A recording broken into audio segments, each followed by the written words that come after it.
Muchísimas gracias, Fernando, Carmen. Muy bien. Disfrutando del día, que está lindo. Bien, se puede ahora, ¿no? Tenemos ese sol espectacular y bueno, tiene que ver con todo aquello que pudimos recuperar, ¿no? El espacio público también y bueno, y por suerte este clima de hoy nos permite esa posibilidad, ¿no? Sí, Y total. estábamos viendo una invitación que están haciendo el CEPEN 50, la PET 22, a un evento que se denomina Violencia en el nivel medio y adolescencias, ¿no? Parece que es un buen disparador para que nos comenten cómo están viendo esa situación, bueno, cuáles son los programas. Sí, ¿está la escuela más violenta digo, en términos generales, digo, hay situaciones de violencia más que en la previa de la pandemia, o es que se conocen más estos casos? ¿Cuál es la evaluación que hacen ustedes? Mira, son dos condimentos. Uno es la mayor visibilización de las situaciones, no solo en las escuelas, sino a nivel en general, ¿no? Ujú. Hay mayor visibilización de las situaciones de violencia, se expone mucho más. Y sí, creo que es una evaluación que han hecho también los equipos técnicos, que la pandemia como dejó ver un montón de otras cuestiones y tenemos una violencia en escalada, no solamente en los colegios, sino también en los hogares. Nosotros puntualmente dentro de la Dirección Provincial trabajamos en la aplicación de ambas leyes, tanto la de violencia familiar como por cuestiones de género, y en los hogares intrafamiliar, la verdad que ha sido en escalada lamentablemente. ¿Qué explicación le podríamos dar a esto? Digo, digo, no voy a, no. Siempre se habla de los contextos económicos, los contextos sociales. Digo, ¿qué están mirando ustedes que como un detonante? Digamos, ¿nos está costando volver a relacionarnos? Digo, en el caso de los jóvenes, las jóvenes, ¿cuál sería un posible detonante para este incremento en los niveles de violencia? Son demasiadas las variables Ujú. que hacen que una situación de violencia detone o que se agraven las situaciones. Puntualmente es el hecho de cómo se relacionan y cuáles son los vínculos que las personas tienen entre sí, y ese es también como el puntapié a cómo nos relacionamos y cómo desencadena muchas veces la violencia. Sabemos que la violencia son hábitos aprendidos, y lleva de la mano, y creo que lo multiplica también la situación económica que está pasando también el país, que no es menor. También el espacio también de la toma de poder de los movimientos feministas también han hecho que haya un contragolpe por parte de hombres puntualmente que no soportan esta forma de correrse de que las personas no son propiedad de nadie, y Ujú. todavía no se entiende. Vuelvo a lo mismo, la violencia es un hábito aprendido, y creo que las escuelas puntualmente son un espacio, así como los hogares, en donde podemos empezar a corregir que estos no son hábitos sanos, pero tiene muchos factores. Yo también, una de las cosas que surgen muchísimo en el análisis con respecto a los adolescentes y también niños y niñas es el auge que tienen situaciones de violencia dentro de las redes sociales, Claro. y cómo pertenecer a distintos grupos, haciendo algunas prácticas que los lesionan.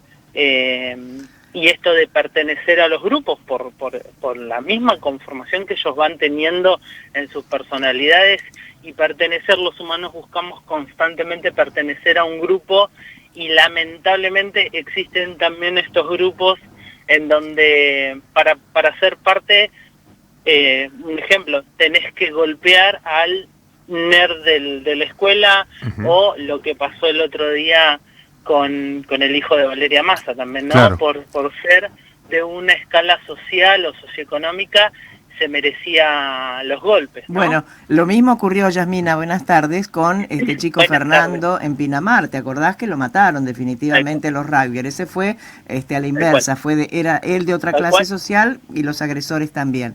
Pero a mí me parece que la violencia está tan instalada en la sociedad, en todos los ámbitos, que los chicos la tienen como algo naturalizada la violencia, ¿no? Porque si el adulto va manejando un auto y porque el de adelante frena y lo toca y lo choca, se baja, se agarran a las piñas y con suerte de no terminar en una tragedia, eso trasladémoslo a la violencia familiar, intrafamiliar, a la violencia en laboral, y también hay otro tipo de violencias más subliminales, ¿no? Que van haciendo mella dentro de los chicos. Sí, y recordemos que los jóvenes, los niños y los adolescentes, niños, niñas y adolescentes, uno de los mayores aprendizajes que tienen es la copia de los modelos de nuestros referentes. Claro. Uno aprende más de mamá y papá, de las actitudes que tienen, que de lo que le dicen, claro, de lo que sale de su boca. Entonces, vos bien lo decías, y cuando nos remitimos a las normas y a toda la teoría, la violencia es un hábito aprendido, que se puede desaprender, y es un poco lo que buscamos también, otorgar herramientas para que este hábito no sea un hábito, o sea, que no sea un hábito que se tenga como común, la naturalización de la violencia, lo subliminal de un chiste que la otra persona lo toma de forma violenta. Hemos visto todo lo que pasó en estas escuelas también en Estados Unidos, en donde murieron tantas personas. ¿Y cuál es el control de otros espacios? ¿Por qué es tan accesible llegar a un arma? Creo que como sociedad tenemos que sentarnos y empezar a darnos cuenta que nos falta tolerancia para lo diferente que tenemos enfrente, ¿no? Claro. Ustedes trajeron un ejemplo de cuando salimos a conducir a la calle. En el auto de adelante puedes tener una persona que recién está empezando a manejar y va a ir con más cuidado o menos velocidad y más cautela que quien viene atrás, y nos falta tolerancia con respecto a las otras personas y a la aceptación de la diferencia. Yo creo que el aceptar que del otro lado tenemos una persona que es diferente a nosotros, que viene con una diferente cultura, que viene con diferentes aprendizajes y que viene con un bagaje de emociones también. Muchas veces los brotes de violencia también vienen de la contención de emociones que no fueron canalizadas y que han puesto a la persona en una crisis también, ¿no? Yasmina, tengo una consulta acá que tiene que ver con, estos 2 años en algún punto, digo, para redondear, quizás han sido un poco menos, pero en otros casos ha sido así, estrictamente, 2 años sin ir a la escuela. Para muchos chicos la experiencia nueva de comenzar el secundario, entrar a un segundo año sin haber pasado por el aula en el nivel medio, por caso, digamos, ¿no? Y estar en casa pegado al Zoom, pegado a la tablet, pegado a la compu como instrumento de vínculo con el mundo en ese tramo de la pandemia, un poco da la sensación que pudo haber sido también una suerte de choque abrupto, ¿no? De aprender a relacionarse incluso en otro ámbito, en un nivel con pares, no dejan de ser pares, pero que al mismo tiempo ese mundo de comenzar a relacionarse es un aprendizaje también, ¿no? Tal cual. Sí, no ha sido fácil ni para los jóvenes, ni los adolescentes, ni las personas que tuvieron que cambiar la forma de trabajar o la forma de conectarse o de desconectarse de los ámbitos habituales, y sumarle a los niños y niñas que tuvieron que dejar ese ámbito de contención que era la escuela y el ámbito de relación que eran sus compañeros y compañeras. O sea, fue muy abrupto, nos ha dejado como sociedad muchas lesiones en lo conductual, en lo comunicacional. La verdad que la pandemia no nos ayudó en nada, y al contrario, fue como lesionando mucho la forma de relacionarnos. y con respecto a la violencia, agudizó las situaciones de violencia, porque tanto las escuelas como el resto de las instituciones, llámese salud, nosotros mismos desde Desarrollo Social, somos fuente de conexión para poder abordar las situaciones. La escuela es un ámbito muy importante para la detección de situaciones de violencia, no solamente entre los niños y niñas, sino intrafamiliar, claro. O sea, en los hogares de cada uno de los estudiantes.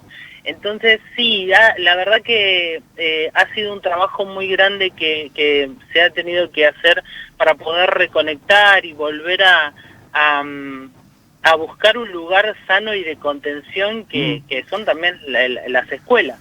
Claro, y no nos olvidemos de otro tipo de cosas que provocan violencia, por ejemplo, la injusticia, la mentira, la corrupción, todo eso también genera violencia. Sí, si tenemos en cuenta, ¿no? Lo que mencionaba recién Yasmina, esto de que a veces pensamos a la escuela como algo escindido del resto de la sociedad, ¿no? Y es una caja de resonancia de todo lo que ocurre en la casa, en la calle, donde sea, ¿no? Sí, nosotros para el abordaje de las situaciones de violencia, que es ambas leyes en la provincia son multiinstitucionales, o sea, hay muchas instituciones que abordan las situaciones. La escuela es un lugar de hallazgo y de contención y de acompañamiento muy grande. Se trabaja muchísimo, no es solamente el contenido curricular que se aborda, sino el hecho de cuál es la vulneración del derecho que puede estar teniendo un niño, claro. Una niña o un adolescente. Hay mucho trabajo detrás de los equipos que se conecta con el resto de las instituciones. Salud es un espacio también de mucha contención con respecto a estas vulneraciones, y también, o sea, cuando hacemos el espacio asistencial, también necesitamos a la escuela que acompañe estos procesos. Uy, no, la tenemos a Yasmina, sí, todavía sí. Contanos un poco de la jornada que van a estar, bueno, a la que invitan el CEPEN 50 y el EPET 22 para la gente que esté escuchando. ¿Quién puede participar? ¿De qué se va a hablar allí? La jornada puntualmente, nosotros venimos haciendo desde la dirección provincial un trabajo con distintas instituciones que acompañan el trabajo en terreno que se desarrolla desde los dispositivos. Y una de las funciones que llevamos adelante es el hecho de dar herramientas y fortalecer a estos satélites o organismos que intervienen de forma indirecta en el abordaje de las violencias, y uno es el cuerpo docente y todo el cuerpo de los establecimientos educativos.